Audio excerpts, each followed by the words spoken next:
So hello 12th note. Hello 10th, बहुत दिन बाद लेक्चर्स हो रहे हैं, उसके लिए सॉरी। एंड लेक्चर्स कंटिन्यू करते हैं बाकी का। सो हमारे 2 चैप्टर खत्म हो गए थे।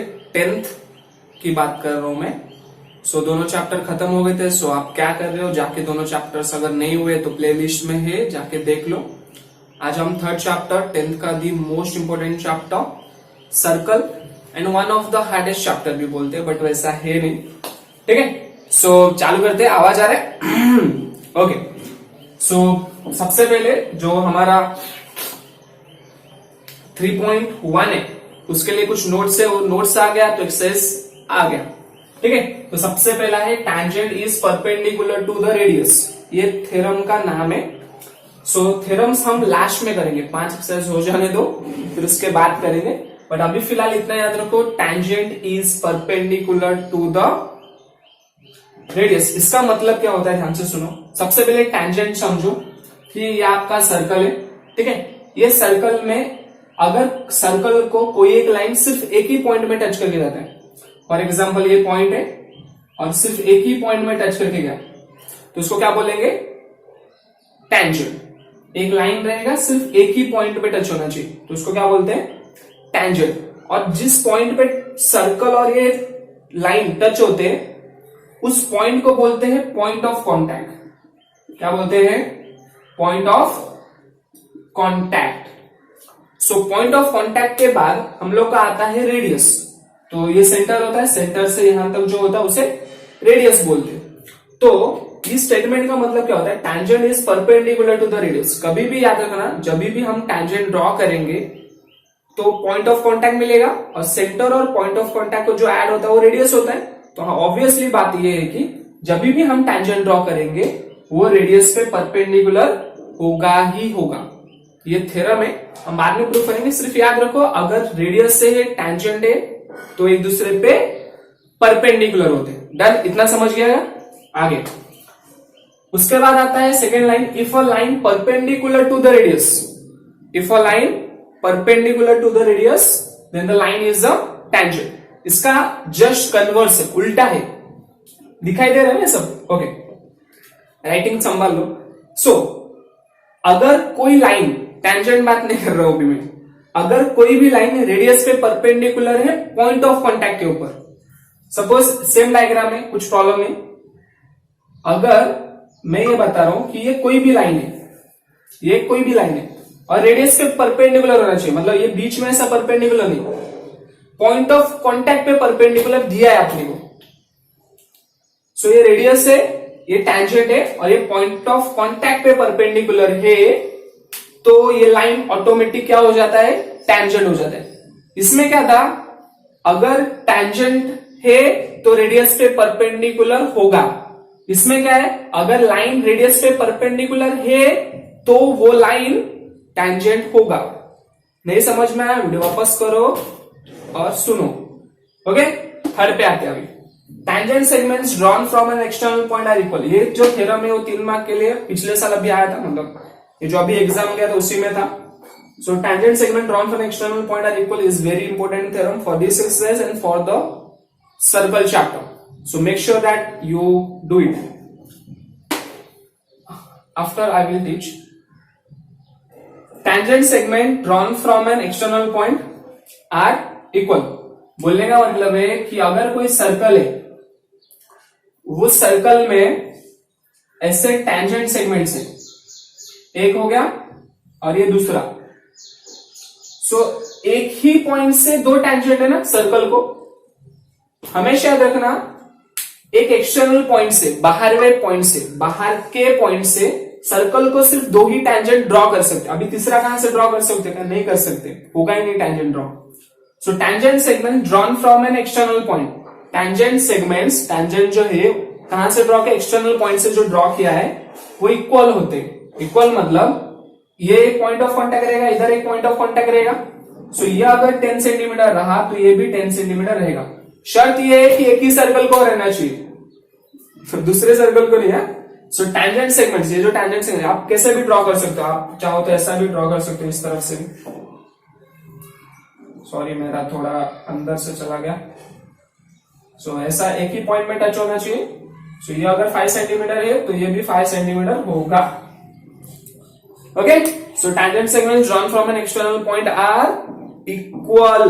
डन। सो एक सम करते हैं और फिर मैं बताता हूं क्या क्या हम लोग ने इस्तेमाल करेंगे ये सब। सो ये नोट्स था, ये समझ में आना चाहिए सभी को, ठीक है।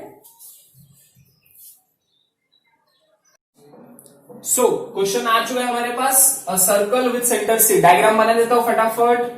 सो ये हमारा सर्कल है सेंटर, ये टेंजेंट है हमारा ए बी और ये पॉइंट है सी।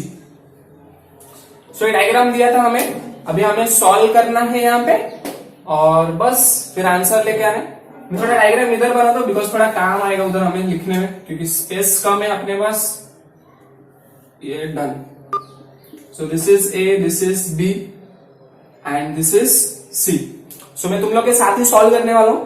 ये एक्सरसाइज में 4 क्वेश्चन है, मैं एक सॉल्व करके दे रहा हूं। 3 क्वेश्चन आपको मास्टर की से या किधर से मिल जाएगा, नहीं ढूंढना उधर से, खुद करना है, ठीक है। बहुत इजी है इसलिए मैं छोड़ रहा हूं, बाकी कुछ नहीं। मैं अगले वीडियो में अगला एक्सरसाइज का नोट्स और एक लेक्चर उसके एक्सरसाइज के सम स्टार्ट करूंगा। बट हाँ, आज एक ही सम करवा रहा हूं। बट तुमको अगर नहीं आ रहा है वो चीज तो मास्टर की से देखो, समझो। अगर फिर भी नहीं आ रहा है प्लीज कमेंट करना इस वीडियो पे नीचे, मैं पक्का एक वीडियो बना दूंगा, ठीक है। बस आपके ऊपर छोड़ा हूं, करना है आपको। सर्कल का फर्स्ट एक्सरसाइज उतना इंपॉर्टेंट नहीं है, जितना इंपॉर्टेंट है उतना मैं सिखा देने वाला हूं आज। ओके, चलो देखो। सो एक सर्कल दिया है विथ सेंटर सी, ये ए बी उसका टेंजेंट है, ठीक है। आपके पास टेक्स्ट बुक रहेगा तो आप अच्छे से रीड कर सकते हो। रेडियस इसका 6 सेंटीमीटर, इसका रेडियस कितना दिया है 6 centimetre. Angle C A B हमें फाइंड करना है सबसे पहले। सी ए बी, ये एंगल कितना होगा सी ए बी, ये वाला कितना होगा पता चल गया होगा कितना होगा सी ए बी। दूसरा है what is the distance from point C to line A B, C से लेकर ए बी तक का डिस्टेंस कितना है, ये डिस्टेंस कितना है जो कि हमें दिया है गिवन में। तीसरी चीज डिस्टेंस ए बी 6 दिया है, ये भी 6 दिया है, रेडियस तो हमें पता है 6 से, हमें बीसी के बीच में डिस्टेंस फाइंड करना है। करेंगे अभी रुक जाओ, एक्सप्लेन कर रहा हूं। ए बी सी फाइंड करना है, उसके बाद ए बी सी ये ड्रॉ करेंगे एक लाइन, उसके बाद 3 सम करने के बाद ये फोर्थ में आएंगे ना। सो ये लाइन ऐसा ड्रॉ होगा, एक ट्रायंगल बन जाएगा। सो ये जो ए बी सी ये वाला एंगल है ना, वो हमें फाइंड आउट करना है। सो बस, और वैसा क्यू होगा वो भी पूछा है, वाई मतलब उसका रीजन भी देना है अपने को। सो स्टार्ट करते हैं करके, यहां से स्टार्ट करेंगे। आई होप यहां तक दिख रहा है सबको। ओके, यहां तक लाइन आ रहा है। सो मैं मतलब वीडियो को यहां तक तो दिखा ही सकता हूं, करेक्ट ना। या सो स्टार्ट करते हैं सॉल्यूशन। सबसे पहली चीज यहां तक ना, नहीं और थोड़ा नीचे, याद है। सो यहां तक तो मैं ले ही सकता हूं। सो चालू कर दे। सो सबसे पहले फाइंड करना है सी ए बी, ये सी ए बी ये वाला फाइंड करना है ना। सो ऑब्वियस बात है, ये रेडियस है, ये टैंजेंट है, तो tangent is perpendicular to the radius, हमारा फर्स्ट नोट। सो यहां पे बस लिखना है अपने को, since A B is the tangent, CA is the radius, यहां तक लिख लेते हैं। Therefore CA is perpendicular on AB, इसका मतलब CA AB पे परपेंडिकुलर रहेगा। हमारा reason first note tangent is perpendicular to the radius, ठीक है। आप लोग शॉर्ट फॉर्म में नहीं लिखना, ठीक है। Therefore एंगल CAB कितना हो जाएगा 90 डिग्री। सो 90 भी पता चलेगा और हमने रीजन भी दे दिया, तो ये हमारा क्वेश्चन हो गया। सेकेंड है what is the distance from point C to A B. So distance from point C to A B is the radius, है ना। रेडियस है ना, वो सी से लेकर ए बी तक का जो डिस्टेंस वो रेडियस है। और रेडियस कितना है अपना सी ए, रेडियस कितना दिया है 6 सेंटीमीटर। ये हमें क्या दिया था गिवन। सो ये भी हो गया। अब हम चलते हैं थर्ड वाले में, ये दिखाई दे रहा है ना। या सो थर्ड है कि हमें what is the distance from points, ये तो हो गया ना, ये डिस्टेंस बिटवीन ए बी 6 दिया है, बी से हमें डिस्टेंस फाइंड करना है, ये वाला, ये 6 पता है रेडियस था, ये हमें 6 दिया है इस क्वेश्चन में, हमें बीसी फाइंड करना है। देखो ये 90 पता चल गया ना, तो क्या लगाएंगे, डन, पाइथागोरस थ्योरम। सो कैसा आएगा बताओ फटाफट। In triangle ABC, angle ABC कितना होता है 90, सॉरी एबीसी नहीं सीएबी, सीएबी हमें पता चला है 90, तो यहां पे क्या लिखेंगे, by Pythagoras theorem, done. So by Pythagoras theorem हम लोग यहां पे लिखेंगे, और पाइथागोरस थ्योरम लगाओ, क्या होता है पाइथागोरस थ्योरम फटाफट बताओ, BC square is equal to AC square plus AB square, done. 6 square plus 6 square कितना होता है 36 plus 36 is equal to 72, that is 2 into 36, this is BC square. Calculation part जल्दी जल्दी आना चाहिए, स्क्वायर हटाएंगे तो यहाँ पे square root, so BC is equals to square 236, so BC is equals to 6 root 2, so finally we get 6 root 2।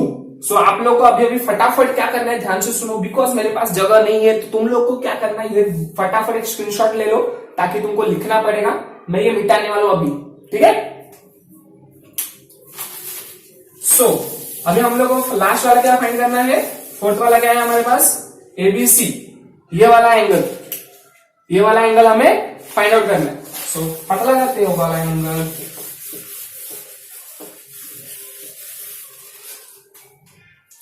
सो ये वाला फाइंड करना है, बट उससे पहले मैं कुछ बता रहा हूं, अगर किसी ट्रायंगल में, आई रिपीट, किसी ट्रायंगल में ये दो साइड इक्वल होते हैं, तो ये दोनों एंगल भी इक्वल होते हैं। ये कौन बोलता है, आइसोस्केल ट्रायंगल थ्योरम, 10th वालों आना चाहिए, बिकॉज 9th में ये था, नहीं पता था तो अभी पता चल गया, ठीक है। Because if two sides of a triangle are equal, then their opposite angles are also equal, ठीक है। that means अगर किसी ट्रायंगल में दो साइड इक्वल होते हैं, तो उनके ऑपोजिट वाले जो एंगल होते हैं ना, वो भी इक्वल होते हैं, ओके। सो बस इसमें देखो ये दोनों इक्वल है ना, ये 6 से ये 6 से, तो ऑब्वियस बात है ये जितना रहेगा ये भी उतना ही रहेगा। एक बार वापस रिपीट करूं, चलो, ये ट्रायंगल दिया है, इस ट्रायंगल में ये साइड और ये साइड इक्वल है ना, तो ये दोनों एंगल भी इक्वल रहेंगे, तो वही लिखेंगे। सो यहां पे दिख रहा है यार, so in triangle A B C, AC is equal to AB is equal to 6, दोनों इक्वल है, इसका मतलब ये दोनों एंगल लिखेंगे इक्वल है। कौन से दो एंगल है, एक है ABC जो हमें फाइंड करना है, और दूसरा इक्वल हो गया ACB, तो ये दोनों इक्वल हो जाएंगे। रीजन हम लोग लिख लेंगे, आइसोस्केल ट्रायंगल थ्योरम, तुम लोग पूरा ट्रायंगल लिखना, okay. So let angle ABC is equal to angle ACB is equal to x, क्या ले लिया मैंने, x ले लिया, इन दोनों का वैल्यू मान लेते, कुछ फाइंड करना है ना, ओके। सो अभी बताओ ट्रायंगल के तीनों एंगल का एडिशन कितना होता है, हाँ बस तुम लोग आता है। So in triangle ABC, angle ABC, sorry triangle ABC का तीनों एंगल का एडिशन कितना होता है, ABC दिखाई दे रहा है ना, मार्कर हल्का चल रहा है क्या, दम दिखाई दे रहा है, ABC plus angle ACB plus angle CAB, तीनों एंगल का एडिशन लिखा। देखो जिनको जिनको 3 नाम में एंगल लिखना नहीं आता है, सीख लो रे, ओके। सो ABC कितना होता है, x दिया है, ACB कितना होता है, वो भी x है, CAB ये वाला एंगल कितना है 90 is equal to 180 degree, so x plus x 2x plus 90 is equal to 180 plus 90 उस तरफ गया तो minus, very good. So 2x is equals to 90, x is equals to 90 by 2. So x is equals to we get 45 degree. समझा? Okay. So that's the sum. I hope समझ में आ रहेगा। नीचे जितने भी सम है उसमें से पाइथागोरस थ्योरम तीनों नोट्स में से ही यूज होने वाला है, बाकी कुछ नहीं यूज होने वाला है। सेकंड वाला जो है वो तीनों नोट में यूज होगा। थर्ड वाला थोड़ा प्रूफ टाइप है, वो भी हो जाएगा। अगर नहीं समझ में आता है, मास्टर कीज मैंने बताया कैसे डाउनलोड करें, वीडियो आई बटन पे दे देता हूँ, ठीक है। उसमें वीडियो है मास्टर की कैसे डाउनलोड करें, वो डाउनलोड करके चेक कर लेना, बहुत इजी है, इसलिए मैं छोड़ दे रहा हूँ। चैनल सब्सक्राइब करके जाओ रे, बहुत लोग देख के चले जाते हैं, ठीक है। चलो बाय।